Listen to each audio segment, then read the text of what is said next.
ओम शांति। शरीर नाम विके अभिमन्यु, जंकिया सेवा केन्द्र खोर्धा जिलार जंकिया भली एक पंचायत स्तर रे प्रजापिता ब्रह्माकुमारी ईश्वरीय विश्वविद्यालय सुंदर कोणार्क मंदिरटी जार नाम ओम शांति भवन। जो ओम शांति भवन निमित्त आत्मा दुईटी महान आत्मा, जड़े बाबा भली स्नेह दियंती और जड़े माँ भली स्नेह भी बांटती। ब्रह्माकुमारी उमा भौणी एवं ब्रह्माकुमारी प्रभासिनी भौणी अनेक भाई भौणी मानक नहीं राजयोग सेवा केन्द्रटी गढ़ी उठी। ये आत्मा 2003 मसीह बाबांकर ज्ञान को पाइथिला दुईटी बंधु को माध्यम रे। मोर स्कूल साथी उमेश भाई एवं सुरेश भाई दुई बंधु एक कार्यक्रम रे मते निमंत्रण करथिले बाबा घर को। सेतेबेले बाबा घर भड़ार चली थाए। से अंचलर मधु बाबू भाव परिचित मधु भाईंकर भड़ा घरे बा सनातन भाईंकर मामू मधु भाई घरे बाबांकर घरटी चली थाए। सेठाकू मु जाइथिली शिवरात्रि पूर्वर एक कार्यक्रम रे। से कार्यक्रम रे मते एते भल लागिथिला कार्यक्रमटी मु केबे पछको फेरी चाहि नथिली। 7 दिनिया कोर्स परे प्रत्येक दिन मुरली क्लास करिबा एवं जंकिया छकरू 3 किलोमीटर दूर निज गाँ रतामाटी ग्राम रे छोट गीता पाठशालाटी करी घरर समस्त सदस्य मानकू प्रजापिता ब्रह्माकुमारी ईश्वरीय विश्वविद्यालय सामिल करिबा एवं गाँर समस्त भाई भौणी मानकू बाबांकर संदेश देवा लक्ष्य से दिन ठारू ही सृष्टि होता। जंकिया छकरे मोर से छोट दुकानटी रे मोर समय कटौले मध्य बाबांकर सेवा जोठी जेतेबेले पड़े 1 सेकेंड रे हांजर पार्ट बनैबारे केबे पछखुंचा देई नथिला। ये आत्मा एइथिपाई वास्तव रे भक्ति मार्ग रे संपूर्ण भाव रे मोर बाबा पद्मचरण जी की रतामाटी ग्राम रे भक्ति मार्ग रे बा भक्ति भावना रे बुड़ी रहिथिबा गोटे महान आत्मा, जहाँ को मो ग्रामर लोक माने भक्तिर जेते भी कार्यक्रम हुए सेठारे मो बापांकर उपस्थिति निश्चित थाए। तेणु मो बापा को अनुकरण करी हनुमान जी दीक्षारे हनुमान जी को गुणगान करिवारे माहिर थिबा ए भाईटी दिने बाबांकर ज्ञान पाई निजको जड़े सच्चा हनुमान बनैया शपथ नहीं थिला। आज बाबांग सेवा को प्रतिटी पुरपल रे पहुँचवा पाई सेवा केन्द्र भाई भौणी मान सहित एबे भी सेवा जारी रही। परिप्रेक्षी रे परमपिता परमात्मा जो जीव दिव्य संदेश प्रत्येक दिन मुरली रे आमे पाउछु, तारी आधार रे ज्ञान योग धारणा सेवा ज्ञान प्रत्येक समय रे हमको मुरली माध्यम रे बाबा प्रत्येक दिन मिठा मुरली माध्यम दौरान से मिठा मुरली आम दिनचर्या पाई एते जे उपादेय होछि, जहाँ प्रतिटी आत्मा पाई यह होछि वास्तव रे एक खाद्य सदृश्य। आमे आज पर्यंत निजको चिन्हि नथिले एवं परमपिता परमात्मा को जानि नथिले। जेतेबेले निजको जानिले परमपिता परमात्मा को जानिले सेतेबेले ये आत्मा प्रतिटी मुहूर्त रे खुशी ही खुशी यही कथा अनुभव कर चली। तेणु कहिबार कथा होछि जेतेबेले बाबांको ज्ञान नथिला, सुधर नथिला, पवित्र जीवन जापन नथिला, सत्संग करिवार जदि भक्ति मार्ग रे सुजोग मिलुथिला, किंतु बाबांकर जो सत्संग जोठार अविनाशी ज्ञान मिले से सत्संग एते जे आत्मा को टचिंग करे जहाँ ही अनुभव ही केवल जाने। तेणु से सुधर्णरू अनेक किछि परिवर्तन आसला। सुधर्ण कथा पढ़िले गोटे कथा मन पड़े महाभारत गोटे कथा। से दिन महाभारत युद्ध रे पितामह भीष्म अर्जुनंकर सर द्वारा सरसज्जारे थिला बेले पंचु पांडव एवं द्रौपदी पांचाली द्रौपदी को नहीं दर्शन करिबा पाई पितामह भीष्म पाखु जाइथांती। पितामह भीष्मंकर एतादृश्य दृश्य देखी पंचु पांडव मर्माहित हवा अवस्था ପିତାମହଙ୍କୁ ଯଥାମାନ୍ୟ କରିଥିଲେ। ଦ୍ରୌପଦୀ ମଧ୍ୟ ସେଥିରୁ ବାଦ ପଡ଼ିନଥିଲେ।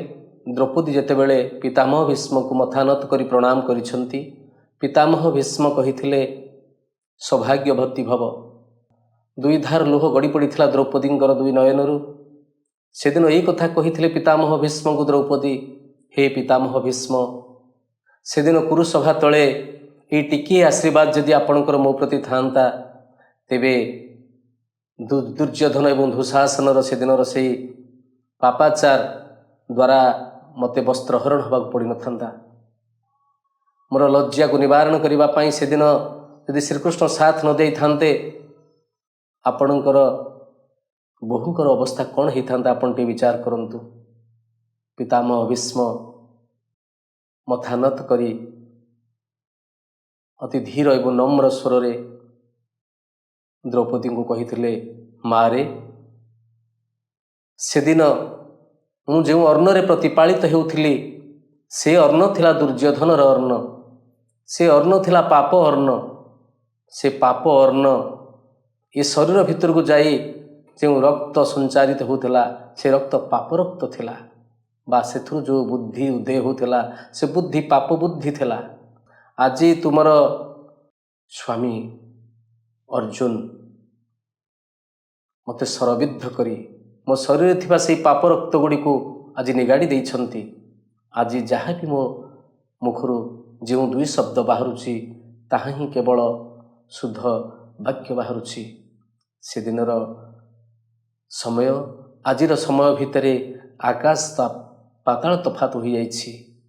ଏଇ କଥା କହିବାର ତାତ୍ପର୍ଯ୍ୟ, ହେ ମୋର ଆଧ୍ୟାତ୍ମିକ ପ୍ରେମୀ ଭାଇ ଓ ଭଉଣୀମାନେ, ଆପଣମାନେ ଏଇଥିରୁ ବିଚାର କରିବେ ଶୁଦ୍ଧ ଅର୍ଣ୍ଣର ଶକ୍ତି କେତେ ପାୱାରଫୁଲ୍। ସେଦିନ ପିତାମହ ଭୀଷ୍ମଙ୍କୁ କେଉଁ ସ୍ଥାନକୁ ନେଇଯାଇଥିଲା ଅଶୁଦ୍ଧ ଅର୍ଣ୍ଣ ଦ୍ୱାରା।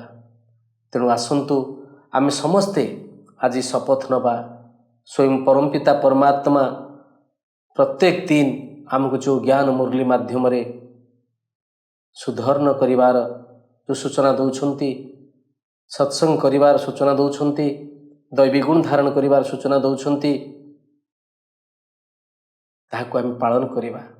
ନିଶ୍ଚିତ ଭାବରେ ଆମେ ଦେବତ୍ୱ ପ୍ରାପ୍ତି କରିବା, ଦୈବୀ ଗୁଣ ଧାରଣ କରିବା, ସତ୍ସଙ୍ଗ କରିବା।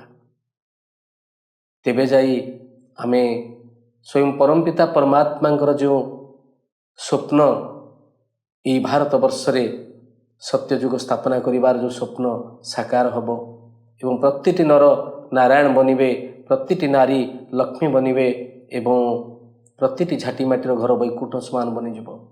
ଏହି ଭାରତ ବର୍ଷରେ ଅବିଳମ୍ବେ ସତ୍ୟଯୁଗ ଆସିଯିବ। ତେଣୁ କହିବାର ତାତ୍ପର୍ଯ୍ୟ ହେଉଛି, ଆଜି ଯେଉଁ ମହାନ ଆତ୍ମାମାନେ ଆମମାନଙ୍କ ଭଳି କୁମ୍ଭକର୍ଣ୍ଣମାନଙ୍କୁ ଆମମାନଙ୍କର ଘର ଗୃହସ୍ଥରୁ ଉଠେଇ ଆଣି ଏଭଳି ସ୍ଥାନରେ ବସେଇ ଦେଇଛନ୍ତି, ଏଭଳି ଆସନରେ ପହଞ୍ଚାଇ ଦେଇଛନ୍ତି, ଆଜି ଆମେ ଧନ୍ୟ ହୋଇଯାଇଛେ।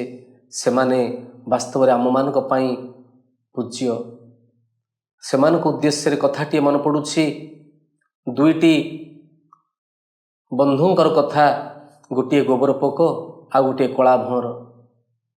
ଗୋବର ପୋକ ପ୍ରତ୍ୟେକ ଦିନ ପଡ଼ିଆରେ ଗୋବର ପିଣ୍ଡୁଳାଟି କରି ତା ଉପରେ ଚଢ଼ି ଭାବେ ମୁଁ ପୃଥିବୀ ପରିକ୍ରମା କରୁଛି। ସେହି ଗୋବର ପିଣ୍ଡୁଳାଟି ଉପରେ ଚଢ଼ି ସେ ସାରା ପଡ଼ିଆ ସାରା ବୁଲୁଥାଏ। କିନ୍ତୁ କଳା ଭଅଁର ଗୋଟିଏ ଫୁଲରୁ ଆଉ ଗୋଟିଏ ଫୁଲକୁ ଉଡ଼ି ମଧୁ ସଂଗ୍ରହ କରୁଥାଏ। ଏହି ଦୁଇଟି ପୋକ ଭିତରେ ବନ୍ଧୁତା ସୃଷ୍ଟି ହୋଇଥାଏ।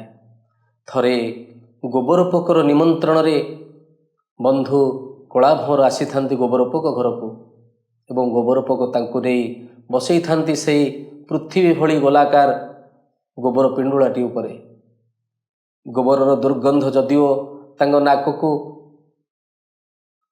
ବାଷ୍ପରୁଦ୍ଧ କରିଦେଉଥାଏ, ତଥାପି ବନ୍ଧୁ ଘରକୁ ଯେହେତୁ ଆସିଛନ୍ତି, ସବୁ କଥାକୁ ସମ୍ଭାଳି ନେଇ ଦୁଇ ବନ୍ଧୁ ଭିତରେ ଆଳାପ ବଢ଼ି ଚାଲିଲା ବେଳେ କିଛି ସମୟ ପରେ କଳା ଭଅଁର ଗୋବର ପୋକକୁ ତାଙ୍କ ଘରକୁ ଯିବା ପାଇଁ ନିମନ୍ତ୍ରଣ ଦେଇ ସେଠାରୁ ବିଦାୟ ନେଇଥିଲେ।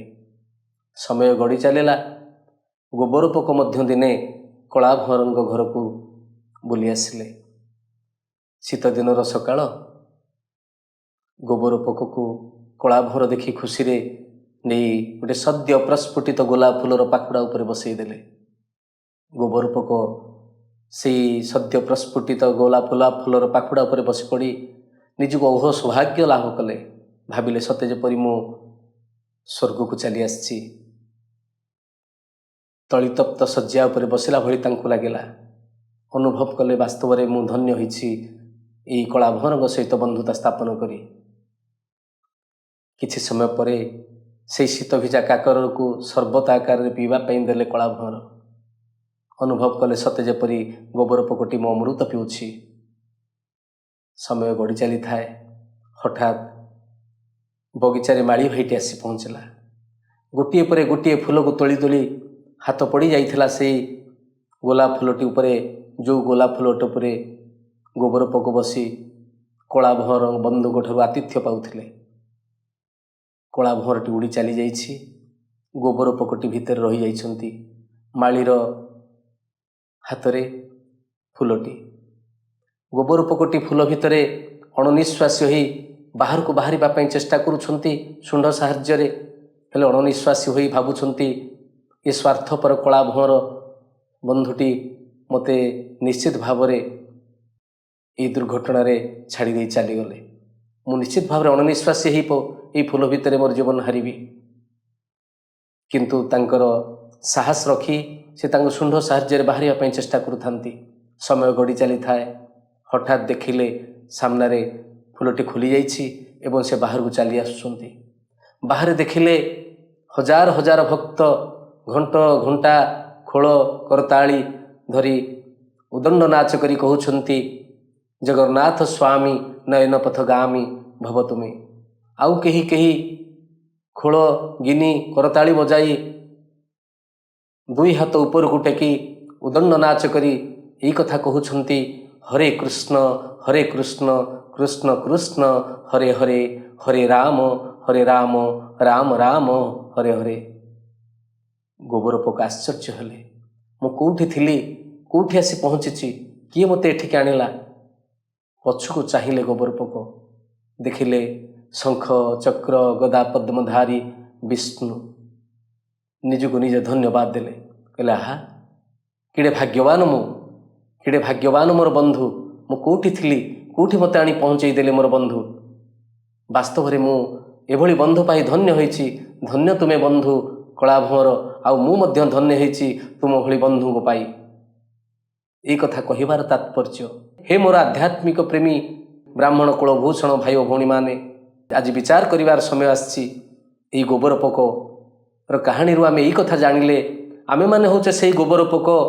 ଏ ନର୍କ ଦୁନିଆରେ ଘାଣ୍ଟି ହେଉଥିଲା ବେଳେ ଏଇ ଧବଳ ବସ୍ତ୍ର ଧାରିଣୀ ପରମପିତା ପରମାତ୍ମାଙ୍କର ବରଦାନୀ ସନ୍ତାନମାନେ, ଯେଉଁମାନେ କି ଧଳାଭଅଁର ଭଳି ଆମମାନଙ୍କ ପାଖରେ ପହଞ୍ଚି ଆମମାନଙ୍କୁ ଉଠେଇ ଆଣିଥିଲେ ଏବଂ ଆମମାନଙ୍କ ମନରେ ଆତ୍ମାର ପରିଚୟ, ପରମାତ୍ମାର ପରିଚୟ ଦେଇ, ବାବାଙ୍କର ଜ୍ଞାନ ଦେଇ ଆଜି ଆମମାନଙ୍କ କାନ ପାଖରେ ପ୍ରତ୍ୟେକ ଦିନ ଧଳାଭଅଁର ଭଳି ଭୁଁ ଭୁଁ କରି ସେଇ ଜ୍ଞାନର ମୁରଲି ଶୁଣେଇ ଆମକୁ ଗୋବର ପୋକରୁ ଆଜି ପ୍ରଜାପତିଟିଏ ବନେଇ ଦେଇଛନ୍ତି। ଆମେ ଆଜି ଫରିସ୍ତା ଭଳି ଉଡ଼ି ଚାଲିଛେ ବାବାଙ୍କ ଜ୍ଞାନକୁ ଘରେ ଘରେ, ପ୍ରତିଟି ଗାଁ ସହରରେ, ପ୍ରତିଟି ମଠ ମନ୍ଦିର ମସଜିଦରେ ବାଣ୍ଟିବା ପାଇଁ, ଆଉ ପ୍ରତିଟି ଆତ୍ମାମାନଙ୍କ ପାଖରେ ପହଞ୍ଚାଇବା ପାଇଁ। ତେଣୁ ହେ ମୋର ପ୍ରିୟ ଆଧ୍ୟାତ୍ମିକ ପ୍ରେମୀ ଭାଇ ଓ ଭଉଣୀମାନେ, କି ମନ୍ତର ଜଣା ବାବା ହେ ତୁମକୁ, କାହାକୁ କେଉଁଠୁ ଆଣି ଅପରୂପ ଫୁଲ ବାଡ଼ି ବନାଇଲ, ଏଠି କିଏ ରାଜା କିଏ ରାଣୀ, ଏଠି କିଏ ରାଜା କିଏ ରାଣୀ। ମିଠା ବାବା ତୁମ ମିଠା ମୁରଲିରେ, ମିଠା କି ଦେଇଛ ଲେସି, ହେ ପରମ ପିତା ପ୍ରଭୁ ଶିବ ପିତା ପରମ ଧାମ ନିବାସୀ। ହେ ପରମ ପିତା ପରମାତ୍ମା, ଆପଣଙ୍କୁ ଶତ ଶତ ଧନ୍ୟବାଦ। ପରମ ପିତା ପରମାତ୍ମାଙ୍କୁ ପାଇ ଆଜି ଆମେ ଧନ୍ୟ ହୋଇଛୁ, ଧନ୍ୟ ହୋଇଛୁ ଏହି ଧବଳ ବସ୍ତ୍ରଧାରିଣୀ ପରମ ପିତା ପରମାତ୍ମାଙ୍କର ବରଦାନୀ ସନ୍ତାନମାନେ, ଯିଏ ଆମକୁ ଏ ଦୁନିଆର ମୁଖ୍ୟ ସ୍ରୋତରୁ ଆଣି ପ୍ରଭୁ ପିତା ପରମାତ୍ମାଙ୍କର ଚରଣାଶ୍ରିତ କରାଇ ଆଜି ନରରୁ ନାରାୟଣ ବନେଇ ପାରୁଛନ୍ତି, ନାରୀକୁ ଲକ୍ଷ୍ମୀ ବନେଇ ପାରୁଛନ୍ତି, ଆମ ଝାଟି ମାଟିର ଘରକୁ ବୈକୁଣ୍ଠ ସମାନ ବନେଇ ଦେଇଛନ୍ତି। ଓମ୍ ଶାନ୍ତି, ଓମ୍ ଶାନ୍ତି, ଓମ୍ ଶାନ୍ତି।